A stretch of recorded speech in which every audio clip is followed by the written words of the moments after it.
자, 안녕하십니까? 안녕하세요. 예, 아유, 뭐, 광명이 더운 것 같아요. 예. 어제 대구에서 강의하고, 이제, 대학교 강의하고 왔더니, 대구가 더 추운 것 같아요. 대구 안에 경산.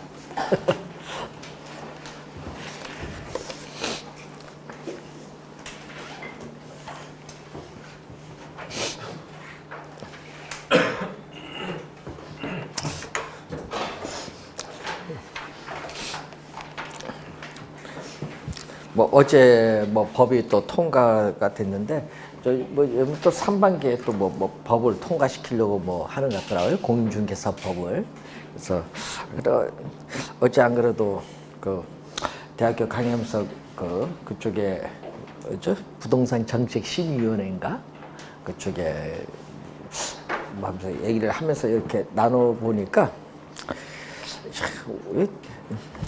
대한민국 부동산이 정책이 너무 국가가 너무 많이 개입하는 것 같아요. 네. 그래서 여러분이 부동산 집에서 아파트 살고 있는데 매물 나오는 것부터 시작해서 그 매물 나오잖아요. 가격 얼마 내놓은 것부터 국가가 개입을 하겠대요. 이게 허위 매물이냐, 비싼 거냐, 싼 거냐. 근데 그런 것까지 개입을 할 정도면 우리나라 이제 자본주의 사회가 아니죠. 네? 공산주의지. 네? 그래서 그런 것까지 개입을 한다는 것은 너무 그런 거. 그거는 뭐 여러분 사는 거는 여러분 자유로운 의사결정인데 서로 그래서 너무 이제 개입을 많이 하는 것 같아. 아니 그게 이제 올라왔더라고요. 얘기를 들어보니까 그게 정식적으로 이제 국토교통부에 정식으로 보고가 됐어요. 용역 서비스에서. 그래서 그걸 보니까 앞으로 그래 되면은 이제 엄청나게 단속을 많이 하지 않을까. 특히 이제 우리 뭐 아파트 얼마 이하로 내놓지 마라 이런 것부터 시작해서 이것도 이제 공정거래위원회에서 담합행위인데 그래도 그런 얘기도 많이 나오는 것 같네요 보니까. 우선은 그런 걸 뭐 하든 자격증 따야 여러분 뭐를 하든지 하니까. 자, 우선은 그 우리 부동산 경제 이론인데 여러분 교재 82쪽이 되겠습니다. 자, 82쪽에 부동산 경제 이론은 4문제에서 5문제 정도 우리가 출제가 되는 단원이 되겠죠. 자, 저번 주 배우는 총론은 3문제 출제가 되죠. 좀 우리가 약간 쉽고요. 이 경제 이론도요. 이제 여러분 배울 때 그래프와 수식을 잘 이해하면은 오히려 더 쉬울 수도 있고 한데 여러분들은 또 이 단원을 또 많이 어려워하시는 분도 많아요. 그래프 나오니까 또 수식 나오고 그리고 여러분 여기 뭐죠? 이렇게 나오는 게 여기가 뭐죠? 분모. 여기가 뭐죠? 분자. 근데 지금 분모, 분자 이걸 잊어버리신 분도 많아요. 이게 분수식인데 이 분수식을 이렇게 가면 여기 예를 들어서 A, B면요. 이 분수식을 A 대 B 여기 비례식으로 이렇게 고칠 수도 있거든요. 다 잊어버렸어. 중학교 2학년 때 배운 건데 다 잊어버렸어. 그러니까 이게 뭐냐면은 우리가 강의를 할 때 보면 분모, 분자 할 때 분모가 어디지? 요거부터 이제 나오게. 그래서 이제 우리 이제 탄력성 하면 이제 이런 수식도 배우고 하셔야 되는데 뭐 요 수식만 하는 게 아니라 또 우리가 이런 게 있죠. 이런 수식 가분수가 이제 해서 나오면은 또 요 계산을 어떻게 하느냐. 그래서 하여튼 이 계산 과정도 또 잘 모르신 분들이 또 많습니다. 잊어버리고. 그래서 이제 좀 많이 어려워하는 부분이 경제론인 것 같아요. 자, 그래서 여러분 교재에 제일 먼저 나오는 게 생산자. 생산자는 누구죠? 공급자죠? 공급. 생산자면 대표적으로 누구? 기업. 네, 기업이잖아요. 기업인데 생산자는 뭐 대표적으로 우리가 예를 들면은 뭐 기업인데 기업은 물건을 만들어서 시장에 팔고자 내놓아요. 이걸 공급이라고 하고 소비자 입장에서 뭐죠? 소비자 입장에서는 시장에서 여러분 뭐를 해요? 물건을 사는 거죠. 사는 것을 뭐라고 해요? 수요라고 해요. 시장에서 물건 사잖아요. 수요. 그러면 이 생산자 소비자의 공급과 소비자의 수요가 이제 만나는 거예요. 어디서 만나는 거죠? 시장에서 만나요. 그래서 수요와 공급이 만나서 시장에서 여러분 뭐가 결정되냐? 가격이 결정돼요. 그래서 가격이 결정되면 이 가격이 뭐 싸든 비싸든 관계없어. 우선은 가격이 결정되면은 그 가격에서 여러분 뭐가 이루어진다? 현금과 물건과의 뭐가 이루어져? 교환이 이루어져요. 그래서 우리가 이 수요와 공급이 만나서 가격이 결정이 되면서 교환이 이루어지는 장소를 우리 뭐라고 한다? 시장이라고 해요. 그래서 이 관련된 내용에서 우선 시험 문제를 출제를 하는데, 그래서 여러분 교재에 제일 먼저 나오는 게 수요입니다. 수요. 수요는 누구 입장? 소비자 입장. 자, 소비자 입장인데 이 수요를 알면 공급은 또 훨씬 쉽습니다. 거기 보시면요, 이 수요라는 것은 일정, 뭐가 나오냐? 기간이라는 용어가 나와요. 기간. 일정 기간에 뭐를 갖추자? 물건을 구입을 할 수 있는 능력을 뭐라고 하죠? 물건을 구입을 할 수 있는 능력을 구매력이라고 해요. 그래서 일정 기간에 이 구매력을 갖추고, 자, 여러분 눈에 보이는 상품, 분필, 여러분 의류, 예? 뭐 우유, 뭐 눈에 보이는 상품은 재화라고 하고요. 제가 강의를 한다든지 3층에 의사가 치과 진료를 한다든지 이것은 뭐다? 서비스라고 해요. 재화와 서비스를 합쳐서 상품이라고 해요. 그래서 일정한 구매를 갖추고 우리 뭐를 재화와 서비스, 이 상품을 우리가 사고자 하는 욕구를 뭐라고 한다? 수요다. 사고자 하는 욕구를 뭐라고 한다? 수요다. 자, 그래서 이 수요에 있어서의 이 개념을 우선 확인을 좀 우리가 해볼 수 있는데, 우선은 우리 과거에 시험 문제 많이 출제를 했어요. 여러분 그 교재 보면 알겠지만요, 이 유량과 저량의 개념 나오는데 이 개념이 진짜 많이 출제했다는 거. 24회까지야 진짜 많이 출제 그래요. 그럼 25회부터 31회까지는 출제를 하지 않았죠. 왜냐? 과거에는 꼭 이걸 알아야 되겠다. 그래서 진짜 많이 출제한 겁니다. 이 기간이 나오잖아요. 이 기간 개념이 바로 무슨 개념? 유량. 유는 뭐죠? 흐를 유자예요. 그래서 여러분이 흐르다. 자, 여러분 영어로는 flow라고 해요. flow. 자, flow는 물이 높은 곳에서 낮은 곳으로 흘러가듯이 시간도 흘러간다. 그래서 여러분 이게 흐를 유자거든요. 흐를 유자. 유량할 때 흐를 유.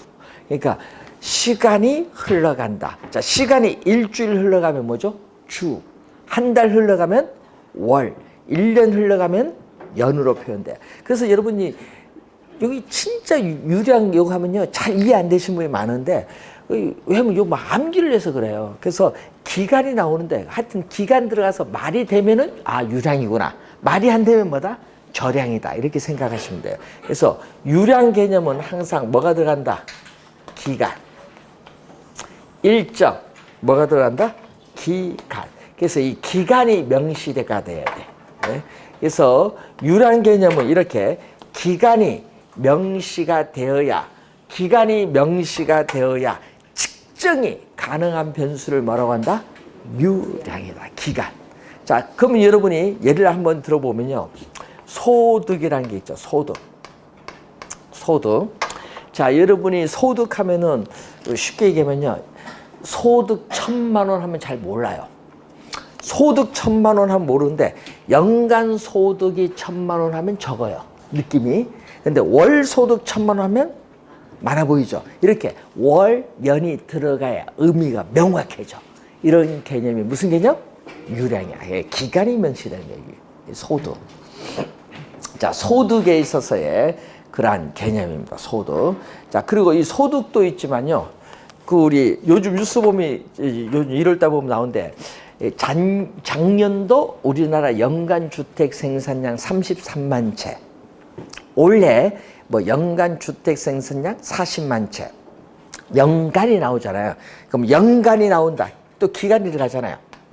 그러면 이런 것은 무슨 개념? 유량. 주택 뭐죠? 생산량.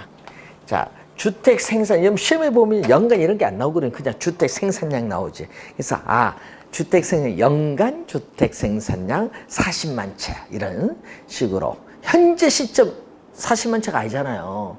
현재 시점 공급이 안 되잖아요. 기간이 2, 3년 착공해서 완공까지 걸리는데, 그래서 주택 생산량은 유량입니다. 그리고 뉴스 또 많이 나오죠.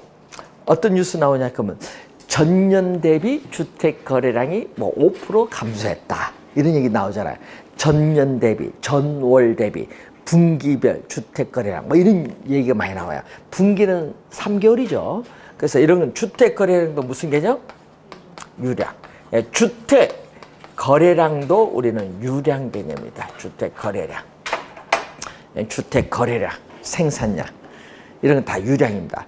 자, 그리고 우리 토지를 빌려줘서 받는 대가를 지대라고 하거든요. 그럼 우리 지대는 우리 뭘로 받는다? 연간 받거든요. 그럼 예를 들어서 연간 지대 수입. 자, 건물 우리 보면은 월 얼마씩 주죠. 건물에 또 임대료 수입, 뭐 임대료 수입. 이런 것은 다 유량인데, 또 우리 회사는 1월 1일부터 11월 31일까지를 뭐라고 하죠? 1월 1일부터 12월 31일까지 회계 기간인데, 이 회계 기간을 우리 당기라고 하거든요.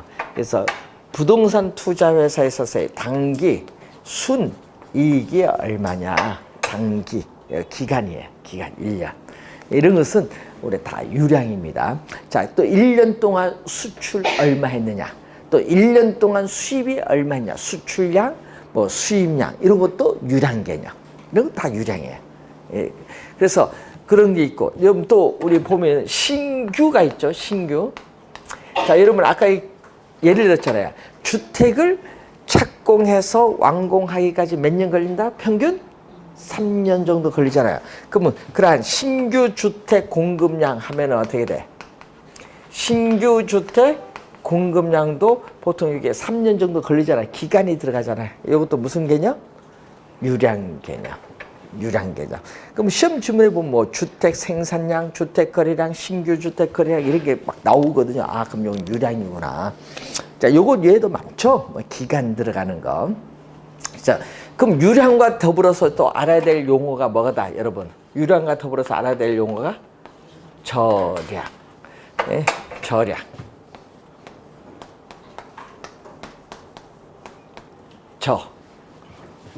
저량 개념인데, 요거는 스톡 개념이라고 해요. 스톡. 자, 여러분 저수지에 우리 있잖아요. 가시면은 저수지 그리고 뭐 유원지 이런 데가 물이 고여 있잖아요. 흘러가지 않아요. 그리고 수문이 닫힌 댐 안에 있는 물 뭐 이런 것은 흘러가지 않아요. 흘러가지 않고 멈추어져 있다. 멈추어져 있는 것을 우리 뭘로 표현한다? 우리 시간도 흘러가지 않고 멈추어졌다. 이걸 시간도 흘러가지 않고 멈추어져 있다. 이것을 뭘로 표현하냐면은 시점으로 표현해. 시점. 시간이 흘러가지 않고 멈추어졌다. 정지되어 있는 상태를 뭘로 표현한다? 시점. 그래서 이렇게 시점이 명시되어야 측정이 가능한 변수를 무슨 개념? 저량 개념. 저량. 자, 시점입니다. 자, 여러분 말 됐네 한번 보세요. 자, 여러분이 현재 시점 우리나라의 인구 5,300만 명. 말이 돼야 안 돼요? 되죠? 현재 시점. 현재 지금 우리 인구 몇 명이냐? 이거 인구.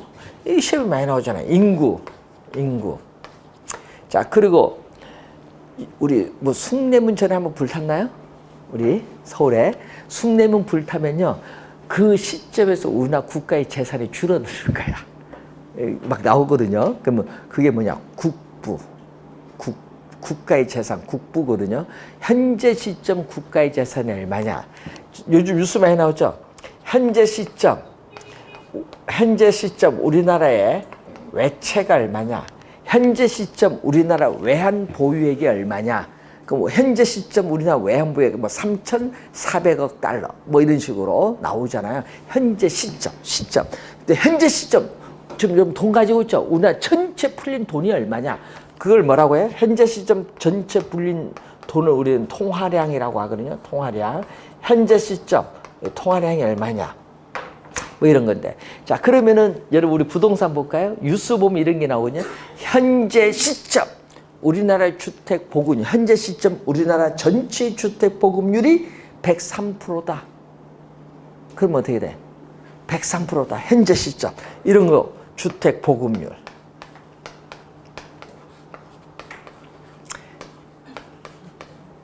자, 여러분 이런 게 나오거든요. 자, 예를 들어서 지방은 100% 넘었는데 가끔 이렇게 나와요. 지방은 우리나라 주택 보급률이 현재 시점 100%를 넘었는데 서울특별시의 주택 보급률은 83%다. 83%인데 그 중에서도 두 채 이상을 소유한 다주택자가 46%다. 이렇게 막 나오잖아요. 다 시점 얘기하는 거예요. 현재 시점 조사, 현재 시점 조사. 그러니까 결과. 예를 들어서 뭐 1월 1일 현재 시점 조사한 결과 딱 이렇게 나오거든요. 그건 다 절량이에요. 그런 거는. 자, 여러분 서울특별시에 아까 했죠. 2주택자 이상이 반이야. 거의 50% 가까이 됩니다. 50. 그럼 전세도 몇 프로예요? 그러면은 전세 월세 사는 사람도 50%는 얘기 아니에요. 결국은 2주택자가 50%면은 그럼 전세 사는 사람 50%인데 여기에 골치 아픈 거지. 근데 문제는 서울특별시 주택보급률은 83%인데. 그 주택은 공급 많이 됐는데 왜 문제가 생기냐 이렇게 나온 거죠. 그래서 그런 것을 이제 보는데 여러분도 이제 부동산 배우면은 이제 그런 용어를 이제 들어야지. 자, 그러면은 여러분이 정부가 서울특별시 임대료를 저소득층 임대를 낮추기 위해서 공공주택을 공급을 한다. 그럼 공공주택의 임대료를 지금 시장 임대료, 민간 임대주택 시장 임대료 50만 원이다. 그럼 공공주택 10만 원 공급한다. 그러면 임대료가 주변에 임대료가 떨어지냐? 안 떨어집니다. 왜 안 떨어지셨어요? 아니, 거기 들어간 사람은 그건 넌 내라. 민간 임대도 안 떨어집니다. 만약에 그게 아니라 임대주택, 민간 공공 아니라 임대주택 공급이 워낙 많아서 물량이 많아서 공급이 많아서 수요가 거기 못 미치면은 공실률이 생기죠. 그럼 임대료가 떨어지겠지. 아, 무슨 공실이 생겨 떨어지지. 그게 정부가 잘못 생각하는 게 그런 거예요. 공급 물량이 많아야 되는데 문제는 그런 생각을 안 하고 정부가 강제로 임대료 떨어뜨려라. 이건 절대 떨어질 수가 없어. 자본주의사에서는. 여러분 생각해 보세요. 정부가 여러분이 주택 가격 떨어지기 위해서 공공주택 공급한다. 그럼 광명 공급한다. 여러분 오케이 하겠어요? 그럼 여러분 오케이 하겠어? 아니잖아요. 왜? 오면은 여러분 상식적으로 주변의 주택 가격이 떨어질 것이라는 선입견이 있잖아요. 그러니까 안 되지. 그러니까 공급 물량은 늘어갈 수 없잖아요. 그럼 결국은 임대료는 떨어질 수가 없는 거예요. 오르면 올랐지. 뭐 임대료가 오르면은 뭐도 올라? 전세 가격도 오르고 다 오르지. 전세 가격 오르면 매매 가격도 오르지. 무슨 원리가 그래요. 그러니까 시장 흐름을 딱 봐야 되는데 정부가 규제를 해서 가격을 통제하겠다. 그거는 전 세계에서 성공한 국가가 없어. 그러니까 결국은 뭐냐? 시장을 이겨서는 안 된다는 거예요. 시장 원리에 맞춰서 아까 했잖아. 물량을 공급을 많이 하든지. 그 우리가 얘기하는 게 그런 거예요. 이제 공부할 때 보면은 시점이냐 유량이냐 일정 기간에 공급을 어느 정도 하느냐. 현재 시점인데 자 여러분 공급은 시점이 아니라 무슨 개념? 공급 시간 걸리잖아요. 시간 걸리니까 무슨 개념? 유량이에요. 유량. 자 그래서 여러분이 그런 게 있습니다. 우리 정권은 늘 대통령 바뀐 게 5년이잖아요. 그럼 5년 동안 나는 오르지면 안 돼. 다음에 오르든 말든 그건 다음 정부고 나는 오자. 그러면 그 규제하면 되지. 그래서 여러분들이 이제 다음 정부 들어가면은 가격이 다 폭등하는 거야. 왜? 지금 다 규제해버리잖아. 규제. 지금 다 규제하잖아. 규제해서 가격을 통제를 하고 있습니다. 뭐 통제했어 지금? 전기료 통제, 공공요금 통제 다 통제하고 있는데 여러분 그걸 다음 정부 나가면 이제는 어떻게 돼? 정부 바뀌었으니까 올라야 될 거 아니야. 그 전에 정부는 자기들은 오르지 않겠다 이렇게 공약을 냈었으니까 그럼 다음 정부 다 오르지. 뭐 오르겠어요? 전기료, 공공요금, 예? 각종 건강보험료 다 폭등합니다. 다음 정부에. 2년 뒤에 가면 다 폭등해요. 아, 그렇죠. 그만 폭등합니까? 전세 가격 폭등하죠. 임대료 폭등하죠. 주택 가격 또 폭등해. 공급이 안 됐잖아요.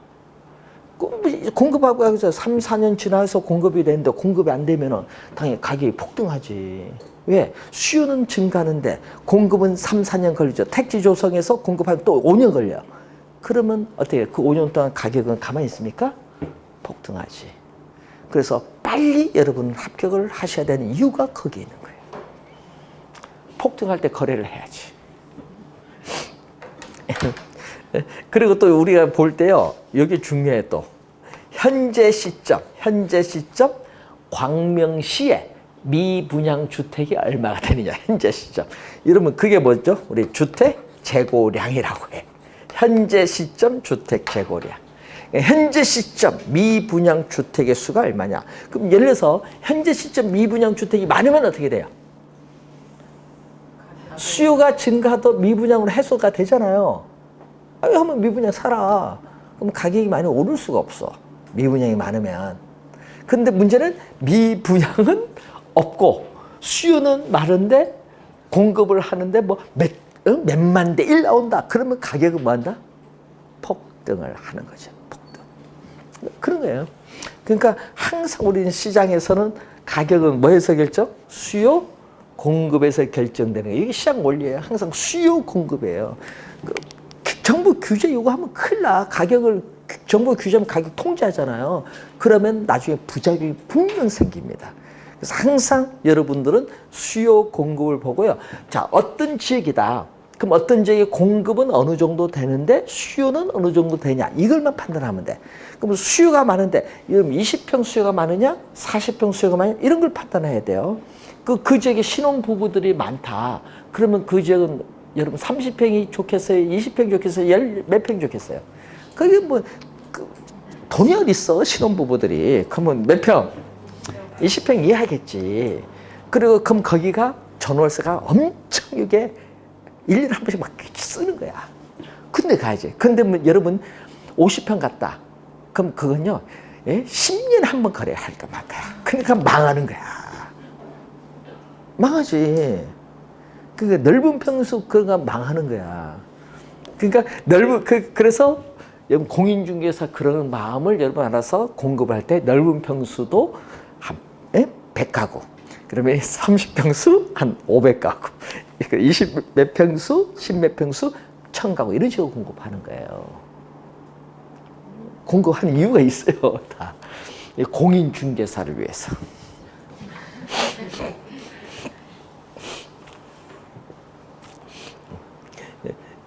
웃을 일이 아니고요. 그게 상당히 중요하거든요.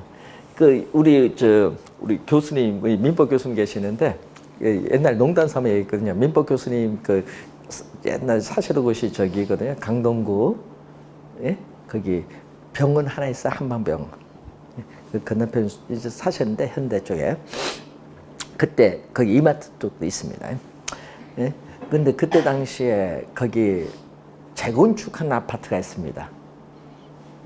근데 그 아파트가 재건축인데 이제 미분양이 됐어요. 다른 건 다 분양이 되는데 재건축인데 미분양을 한 이유가 뭐냐면 평수가 너무 컸어요. 네? 근데 그때 당시 분양 가격이 18억입니다. 그때 당시 분양 가격. 그때 당시입니다. 지금부터 돌리면 10몇 년 전입니다. 18억인데 분양이 안 돼요. 왜냐? 두 사람 부부가 가서 50몇 평, 60평 살 겁니까? 힘든데. 그래서 미분양이 됐는데 그것을 이분들이 이제 입주하고 3년 지나도 미분양이야. 생각을 한 거야. 요것을 가격을 다운시켜서 팔 것인가 아니면 계속 회사 보유분으로 갈 것인가.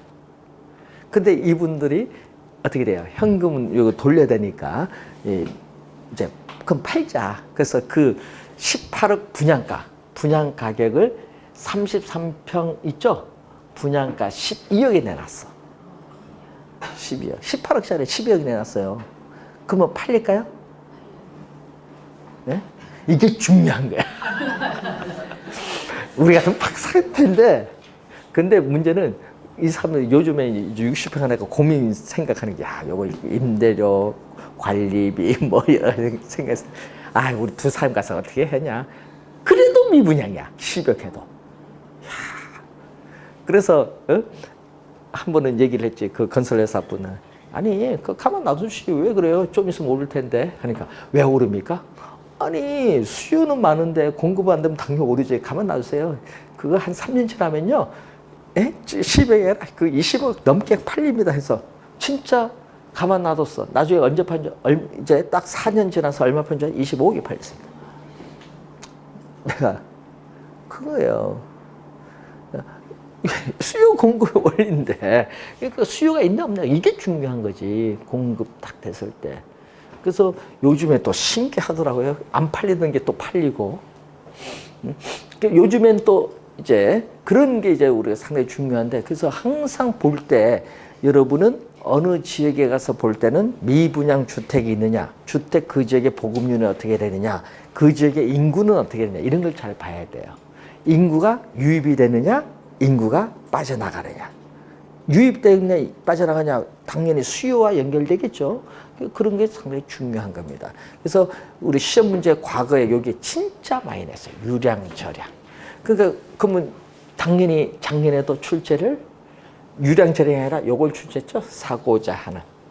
그래서 항상 보시고, 여러분 구입을 할 수 있는 능력은 뭐죠? 구매력인데, 이 구매력을 갖춘 수요를 뭐라고 해요? 구매력을 갖춘 수요를 유효 수요입니다. 유효 수요. 좀 용어가 어렵네요. 유효 수요. 유효라는 용어가 어려워요. 자, 이게 뭐냐 하면요.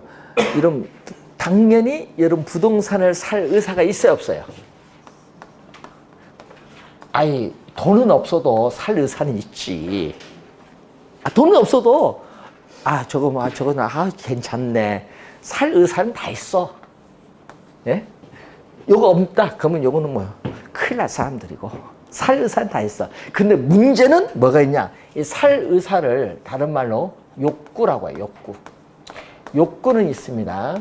그런데 문제는 이 욕구만 있는 것이 아니라 뭐도 갖추고 해야 돼? 유효수는 부동산을 구입을 할 수 있는 뭐도 갖춰야 된다? 네, 지불 능력이 있어야 돼. 이 지불 능력을 구입을 할 수 있는 능력, 이 구매력인데 이걸 또 갖추고 있어야 돼.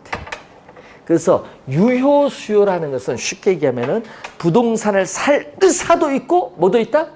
지불할 수 있는 구입 능력도 있어야 돼. 그래서 24회 같은 경우에는요, 살 의사는 있지만은 지불 능력이 없다 이렇게 주제해서. 그럼 그 지문은 틀렸죠. 항상 뭐는 있어야 돼? 지불 능력이 있어야 돼. 근데 본인 입장, 나는 저거 사고 싶다. 그건 욕망입니다. 욕망이야. 근데 거기다 돈이 있다. 사고 싶은데 돈이 있다. 그러면 그건 수요야. 예? 수요. 그래서 여러분이 유효 수요가 좀 어려운 용어인데 살 의사와 지불 능력 모두 갖춘 수요를 말한다. 그래서 시험 지문에 또 우리가 보면 유효 수요 개념. 그래서 이렇게 나오거든요. 부동산에 대한 수요는 부동산을 살 의사와 지불할 수 있는 구매 능력을 갖춘 유효 수요를 말한다. 맞는 질문이죠. 그렇게 출제를 딱 질문을 하는 거예요. 자, 그리고 작년에 출제된 게 이거거든요. 사고자 하는. 사고자 하는 하면요, 살 수도 있고 안 살 수도 있는 거예요. 내 마음이요. 이걸 뭐냐? 그래서 살 수도 있고 안 살 수도 있다. 사전적 개념이다. 사전. 사후가 아니라 무슨 개념? 사후가 아니라 사전적 개념이다. 사전적 개념. 그러면 사고자 하는 뭐죠? 의도된, 계획된 양이에요. 사고자 하는 의도된, 계획된 양을 의미하는 우리가 사전적 개념이죠. 사후적 개념은요, 실제로 구매한 양, 의미하는 것은 아니다. 작년에 이렇게 냈거든요. 우리는 부동산을 실제로 구매한 양을 말한다. 그러면 틀렸죠. 실제로 구매한 양이 아니라 뭐다? 구매하고자 하는 뭐다? 의도된, 계획된 양을 의미하는 무슨 개념? 사전적 개념. 그럼 여러분 이 얘기죠. 나는 사고자 하는 의도된 양은 어떻게 돼? 10개인데 실제 구매는 10개를 할 수 있고 20개도 할 수 있고 5개도 할 수 있어요. 그러니까 우리는 구매하고자 하는 의도된 양과 실제로 구매한 양은 같을 수도 있지만은 뭐 한다? 다를 수도 있다는 거예요. 그래서 항상 오늘 수요는 무슨 개념? 의도된 양을 의미하는 사전적 개념. 이걸 작년에 출제를 했습니다. 30회 시험에. 자, 그러면은 이제 수요는 그런데 수요와 뭐는 다르다? 수요, 양의 개념은 다르다. 그럼 수요량은요, 소비자들이 일정 기간에 구매를 갖추고 뭐해서 특정 가격. 예를 들어서 우리는 여러분 커피, 자, 아메리카노 커피 한 잔에 1,000원에 나는 하루에 최대 10잔 먹고 싶다. 그럼 그게 수요량이야. 특정 가격. 한 잔에 얼마냐? 특정 가격.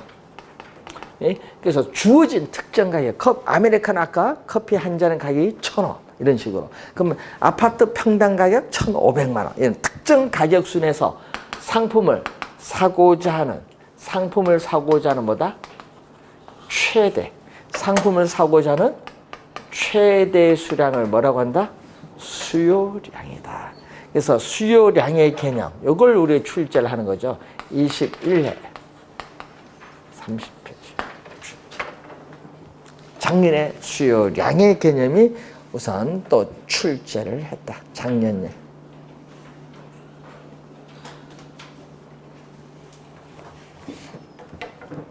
유효 수요는 우리 21회, 24회 시험에 출제할게. 뭐 유량, 저량은 진짜 많이 냈다는 거.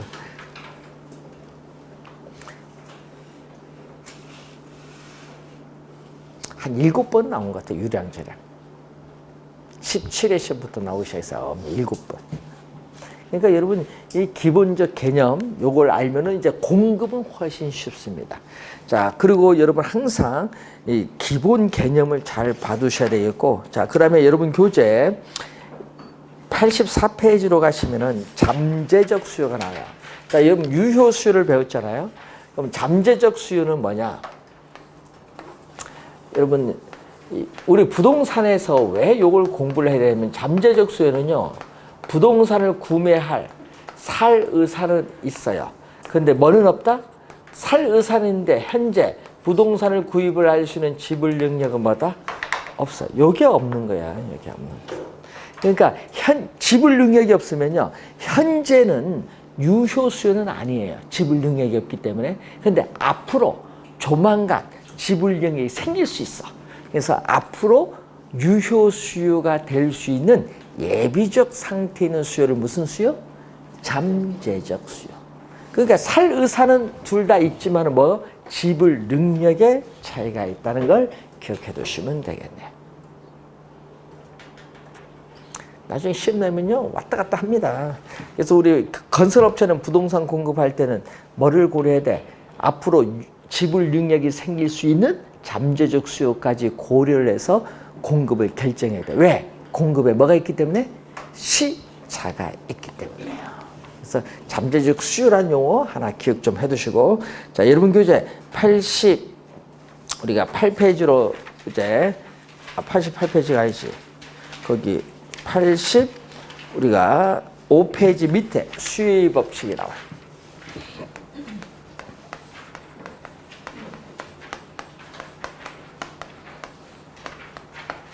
자, 이 수의 법칙은 뭐 우리 항상 우리가 공부하면 기본인데, 이 가격, 이 분석하고 있는 변수가 가격이거든요. 이 가격 이외에 다른 조건 뭐가 있다? 뭐 소득, 뭐 인구, 소비자의 선호 뭐 이런 건데 이런 것은 변화가 없다.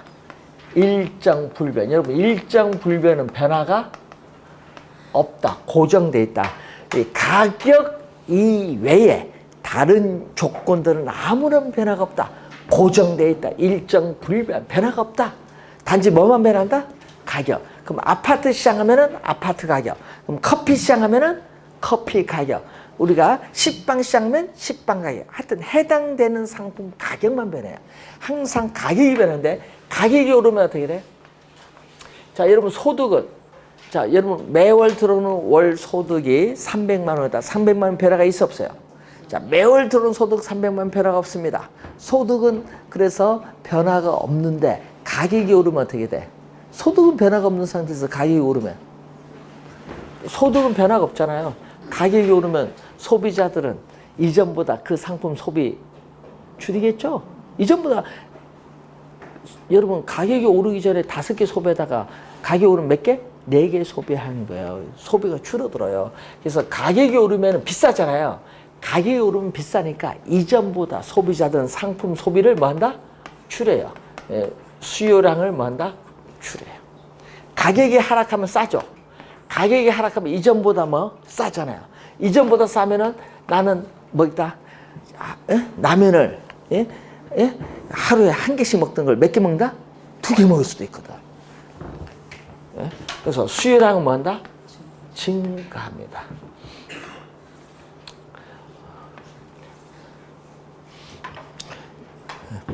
우리 민법 교수님은 저 밀가루 음식 싫어하거든요. 볶음밥 좋아하시고요. 저는 밀가루 음식 엄청 좋아합니다. 하루에 안 먹으면요 속이 탈이 납니다. 네. 저는 하루에 꼭 라면을 국수든 라면이든 꼭 하나씩 먹습니다.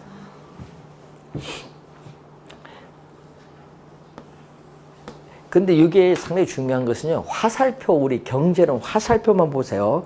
이게 무엇은 암기하지 마시고 화살표만 잘 보세요. 경제 경영에서는 화살표가 지금 어떻게 돼요?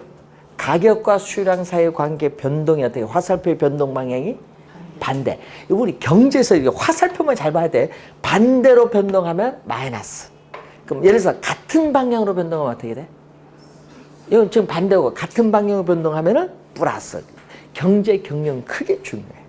마이너스는 뭐죠? 마이너스는 플러스 음의 양이에요. 마이너스 음의 관계. 또 화살표가 반대로 변동하니까 이걸 또 뭐라고 한다? 역관계. 가격과 수요량 사이에 마이너스 음의 관계, 역관계를 나타낸다. 이것을 가끔 또 여러분 모의고사 문제를 풀면 반비례라고 또 많이 내더라고요. 반비례. 반비례는 잘 풀지 않았는데 반비례로 또 많이 내대. 화살표가 이렇게 반대로 변동돼서 반비례. 반비례.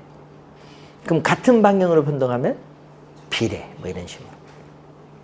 그래서 우리는 그것보다는 요거 마이너스 관계, 역관계 요걸로 많이 출제를 해요. 출제위원들은.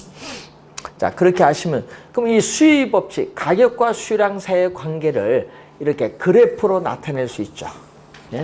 자, 예를 들어서 커피 시장에서의 커피 가격을 우리 뭘로 본다? P, 가격, 프라이스. 그럼 커피 수요량은 수요량인데 양은 뭘로 표현하면 우리 Q, 퀀터티. 수요는 디맨드에서 QD로 표현해. 커피 수요량. 자, 그러면은 커피 가격이 자, 여러분 아메리카노 한 잔 가격이 10,000원이다. 네? 아메리카노 한 잔 가격이 10,000원일 때 여러분은 야, 이거 나는 너무 비싸다. 나는 한 10,000원일 때 몇 잔? 한 잔 소비한다. 이 점에서. 되겠죠? 그런데 아메리카노 10,000원이 얼마? 5,000원이다. 그러면 나는 10,000원일 때 한 잔 마시던 사람이 5,000원이니까 야 싸네. 싸니까 나는 몇 잔? 한 잔 마시던 사람이 몇 잔 마셔?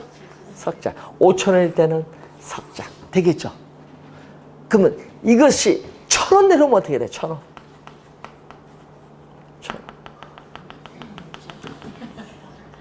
1,000원 내면 나는 야 너무 싸다. 그날 7잔 마시겠다. 아니 1,000원일 때 하루에 7잔 마시겠다. 요거죠. 그죠? 그러면 지금 뭐죠? 커피 가격 10,000원일 때는 한 잔. 5,000원일 때 몇 잔? 석 잔. 1,000원일 때 몇 잔? 7잔. 대응관계 되겠죠? 10,000원일 때는 한 잔. 5,000원일 때 몇 잔? 석 잔. 그리고 1,000원일 때 7잔. 이 대응관계를 나타내는 게 이게 수요야. 수요. 아까 배운 수요. 그러니까 커피 가격과 커피 수량 사이에 이 점이 있잖아요. 이런 대응관계. 커피 가격 10,000원일 때 한 잔, 5,000원일 때 몇 잔? 석 잔, 1,000원일 때 7잔. 이런 대응관계를 나타내는 것을 뭐라고 하죠? 수요야. 그게 수요입니다. 되겠죠? 수요인데 그러면 커피 가격 5,000원일 때 나는 최대 몇 잔 마시고 싶다? 최대 5,000원일 때 석 잔. 그게 수요량이야. 그게 수요량. 특정 가격수에서 난 최대 몇 잔 먹겠냐. 그게 수요량. 그러니까 수요와 수요량이 달라요. 커피 가격과 수요량 사이의 대응관계를 나타내는 이 각각의 이런 점들이 수요라고 한다면 수요량 아까 5,000원 때 난 최대 석 잔 마시겠다. 이게 수요량입니다. 개념이 다른 거예요. 같은 용어가 아니에요. 네? 그래프를 가지고 아까 설명했어요. 수요와 수요량 왜 다르냐. 그러면은 이 점, 커피 가격과 수요량 사이의 관계를 나타내는 이 대응관계죠. 이 점, 이런 점들을 이렇게 연결한 이 곡선을 수요 곡선인데 수요는 우리 디맨드라고 해서 D로 표현해요. 그래서 수요 곡선. 커피 가격과 수요량 사이, 이 커피 가격과 커피 수요량 사이의 대응관계를 나타내는 이런 점들을 연결한 곡선을 뭐라고 한다? 수요 곡선인데 수요 곡선은 오른쪽 우. 자, 오른쪽입니다. 오른쪽으로 갈수록 점점 어떻게 돼? 오른쪽으로 이렇게 하고 갈수록 점점 밑으로 가죠. 아래하. 오른쪽 밑을 향할 향.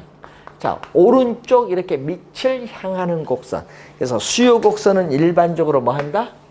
우하향한다. 오른쪽 아래하 밑을 향할 향. 오른쪽 밑을 이렇게 오른쪽 밑을 향하는 곡선이라는 의미에서 수요 곡선은 일반적 예외가 있기 때문에 수요 곡선은 일반적으로 뭐 한다? 우하향한다. 여러분 예외까지 공부하지 마세요. 예외 이런 거 신경 쓰지 마세요. 시험도 안 나오니까. 하여튼 뭐 기본도 모르는데 무슨 예외까지 공부해. 그런 저 우리 경제학 예? 가서 공부하는 거고 여러분 중개사에서는 이 정도만 우하향한다. 일반적으로 뭔다? 우하향한다. 자, 그러면은 이제 여러분 교재 이제 그 내용을 이제 설명을 했고, 자, 그럼 이제 넘어가서 여러분 교재 관련해서 이제 뭐 개별 수요 곡선, 시장 수요 곡선인데 요거는요 그냥 웃으면서 한번 보세요. 요거는 뭐 공부하려고 하지 마시고 이제 웃으면서 한번 보세요. 고개만 끄덕이면 됩니다. 자, 우리 소비자 A가 있고 소비자 B가 있어. 그러면은 우리 시장에 두 사람만 있어요. 시장에는 몇 사람? A, B 두 사람만 있다. 자, 그런데 가격이잖아요. 이게 가격. 자, 커피 가격이 아까 얼마일 때? 커피 가격 한 잔일 때 10,000원일 때 A는 어떻게 누아 커피 나는 비싸다 한 잔 마시겠다. A는. 근데 B는 10,000원일 때 나는 한 잔 안 마시겠어. 나는 2잔 마시겠어. 그럼 시장에 몇 잔 팔리는 거야? 시장에서 A는 한 잔 마셨고 B는 10,000원에 2잔 마시니까 10,000원일 때 10,000원이잖아요. 10,000원인데 나는 시장에서 몇 잔? 석 잔. 얘기해. 되겠죠? 근데 커피 가격이 10,000원에서 5,000원 하락을 했어. 10,000원에서 5,000원 하락했어. 근데 나는 나는 몇 잔 마신다? 5,000원일 때 싸니까 석 잔, 한 잔 마시던 걸 이제 석 잔 마시겠다. 근데 B는 2잔 마시는 걸 나는 몇 잔 마시겠다? 5잔 마시겠다. 5,000원일 때 나는 5잔 마시겠다. 그럼 시장에서는 5,000원일 때 몇 잔 마시겠어요? A는 몇 잔? 석 잔. B는 몇 잔? 5잔이고 총 몇 잔? 8잔.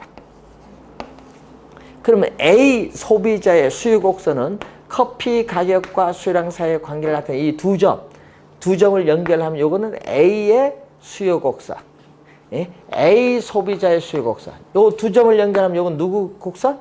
B 소비자의 수요 곡선. 그래서 요 또 두 점을 연결하면 요건 누구 곡선? 시장 수요 곡선. 자, 그럼 한번 그림 보세요. 개별 소비자인 A, B의 수요 곡선에 비해서 시장 수요 곡선의 그림 보세요. 요게 더 완만하죠? 아, 그림 보니까 완만하죠? 그만 알면 돼. 그럼 왜 완만하냐? 그 이유는 뭐냐 하면은 개별 소비자들의 수요량, 여기는 하나, 여기는 둘 합쳤더니 몇 개? 세 개. 개별 소비자들의 수요량을 뭘로? 수평. 10,000원일 때 수평. 한 잔, 두 잔 합치면 석잔. 수평으로 다 더한다. 개별 소비자들의 수요량을 수평으로 다 더해주면은 시장 수요량이 돼. 그러면 개별 소비자들의 수요 곡선을 수평으로 다 더해준다. 합계 수평으로 다 더해주면 이거는 뭐가 돼? 시장 수요 곡선이 되고, 이 시장 수요 곡선은 개별 소비자들의 수요 곡선에 비해서 이렇게 뭐가 돼? 완만하다. 그것만 잘 기억합니다. 완만하다. 수평이 포인트죠. 수평. 개별 소비자들의 수요 곡선을 뭘로 다 더했다? 수평. 수평. 하나, 여기 둘, 수평 됐더니 몇 개? 세 개. 수평으로 다 더해줬다. 수평이 포인트. 그것만 알면 돼요. 왜냐, 여러분 지금 뭐 그림 그려서 한 거보다 그림 보고, 아, 소비자들, 나는 한 잔, 너는 석 잔, 합치면 시장 넉 잔이네? 그러면 나중에 보면은 이제 그림 연습서, 아, 그래서 완만해 주는구나. 이렇게 생각합니다. 수평으로 다 더해준다. 그림 그리려고 하지 마시고, 아, 시장 수요 곡선은 개별 소비자들의 수요 곡선을 다 뭘로 더해줬다? 수평으로 다 더해줬다. 그래서 완만하다. 자, 지금 배운 내용이요, 진짜 시험에 나오면요, 정답과는 관계가 없는 기초이론이에요. 기초이론.